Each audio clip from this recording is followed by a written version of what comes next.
Hello everyone, I welcome you all in the session of Material Science. Myself Rahul Mane, working as an Assistant Professor in Department of Electrical Engineering, KK Wag Institute of Engineering Education and Research, Nasik.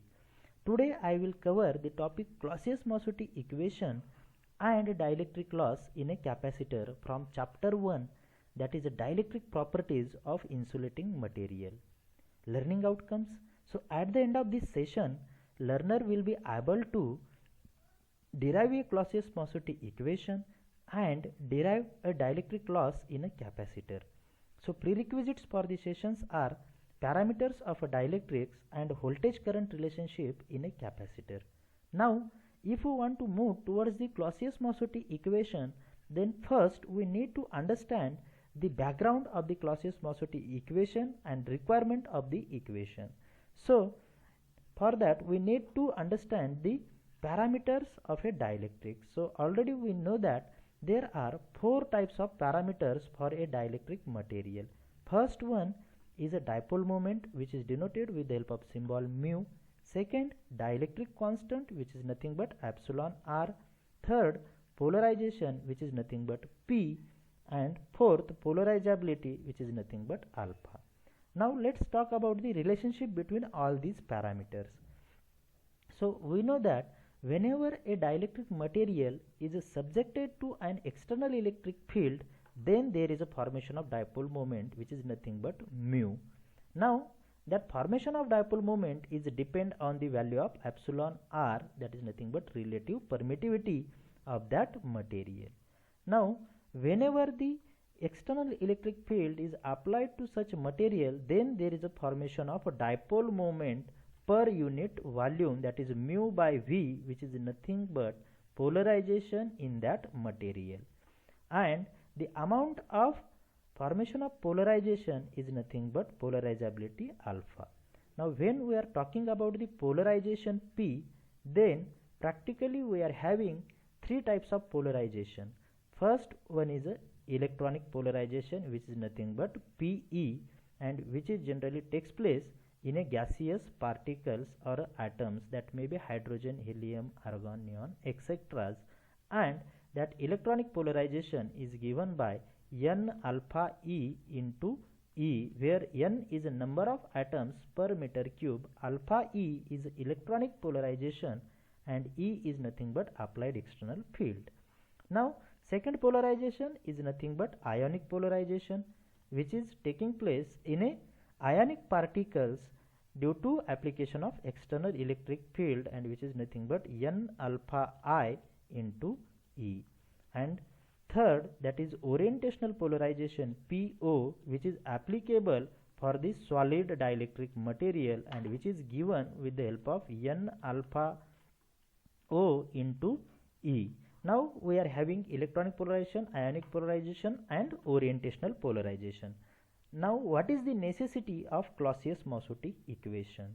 So practically we are having some hard solid dielectric materials like diamond, silicon, and germanium.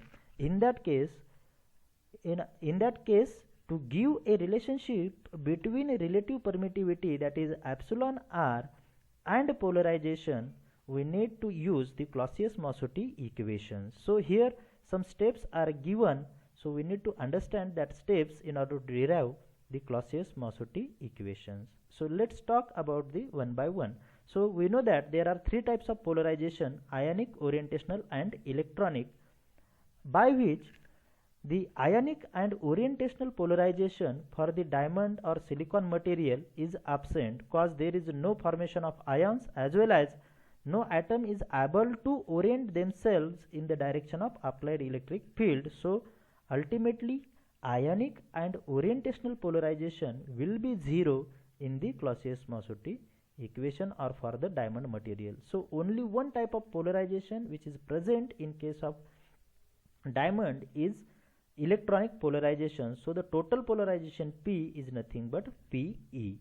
Now we know that electronic polarization is given by P is equal to n alpha E into Ei, where alpha E is nothing but electronic polarizability of that material, and EI is nothing but applied electric field, which is internal field in that material. Now N is the number of atoms per meter cube of a gas, and alpha E is electronic polarizability. Now this diamond is having cubic symmetry structure, so according to Lorentz law, the internal field inside a diamond material is given by EI is equal to E plus P divided by 3 into epsilon 0. Okay, so this is according to the Lorentz law, which is explained in previous videos. Now we can put this equation 2 in equation 1, then we will get P is equal to N alpha E into here. Instead of EI, I can take this equation 3, that is E plus P divided by 3 epsilon 0.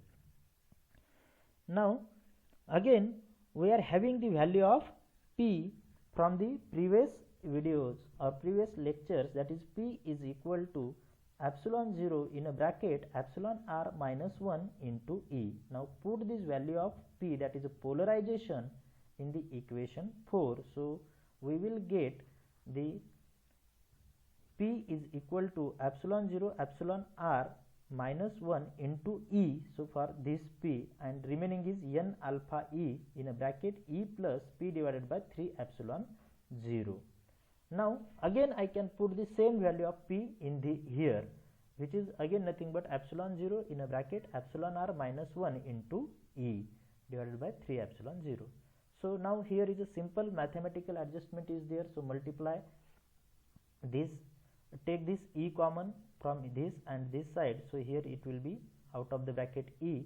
Now multiply the denominator, that is 3 into 1 3 plus epsilon r minus 1 divided by 3 as it is. Again change is only here, that is 3 minus 1 is 2 divided by 3, remaining is as it is. Now from this side this E and this E can be cancelled out. So finally again doing some just internal adjustment, that is epsilon r minus 1 divided by epsilon r plus 2 is equal to N alpha E divided by 3 as it is, and this epsilon 0 will move towards here.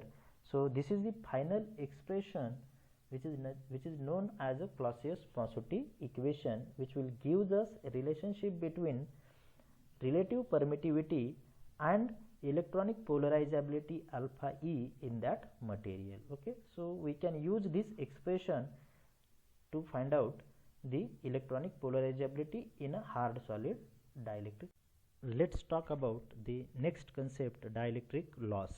So obviously some loss is being takes place inside a dielectric material. So let's understand it. The absorption of electrical energy by a dielectric material whenever it is subjected to an AC supply is called as a dielectric loss. Means some energy is being absorbed by the dielectric material, and this absorbed energy is dissipated in the form of heat. So in short, we can summarize this dielectric loss as conversion of electrical energy into heat energy whenever the dielectric material is subjected to an AC supply is called as a dielectric loss. So for ideal dielectrics, the dielectric loss is 0, but practically every dielectric material will experience some dielectric loss. Let's understand the effect of frequency on the dielectric loss.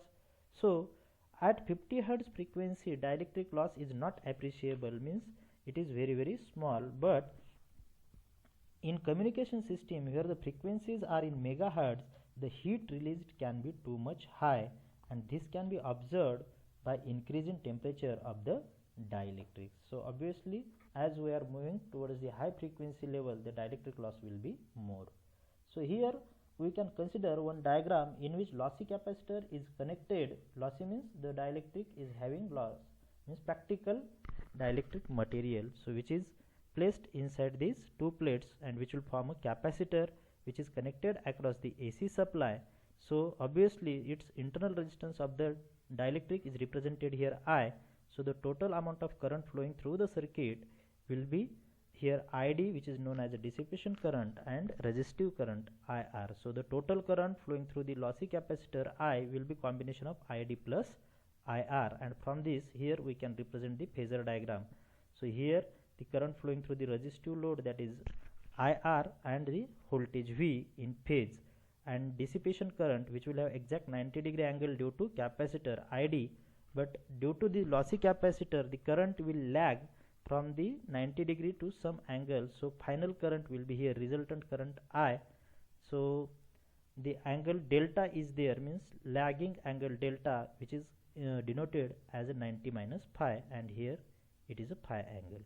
So if we are talking about the ideal capacitor, then we know that the value of resistance will be infinite, so there will be no current which is flowing through the resistive load, means there is no conversion of heat energy, electrical energy into heat energy, and that's why the total current flowing through the capacitor, which is nothing but I is equal to ID, and in that case angle phi will be 90-degree exactly, means here and in between here, in between these two coordinates it will be 90-degree, and value of delta will be 0. But for lossy capacitor the angle delta will be 90 minus phi, and again we can find out the value of tan delta from that phasor diagram. It will be IR by ID, which is known as a loss tangent. If you are talking about the total current flowing through the lossy capacitor, then it is represented as I is equal to IR plus J into ID. Again we can represent the total current flowing through the resistor is V by R, and for the capacitor, that is dissipation current, omega upon 1 upon CV, and finally that this whole adjustment will be J omega CV.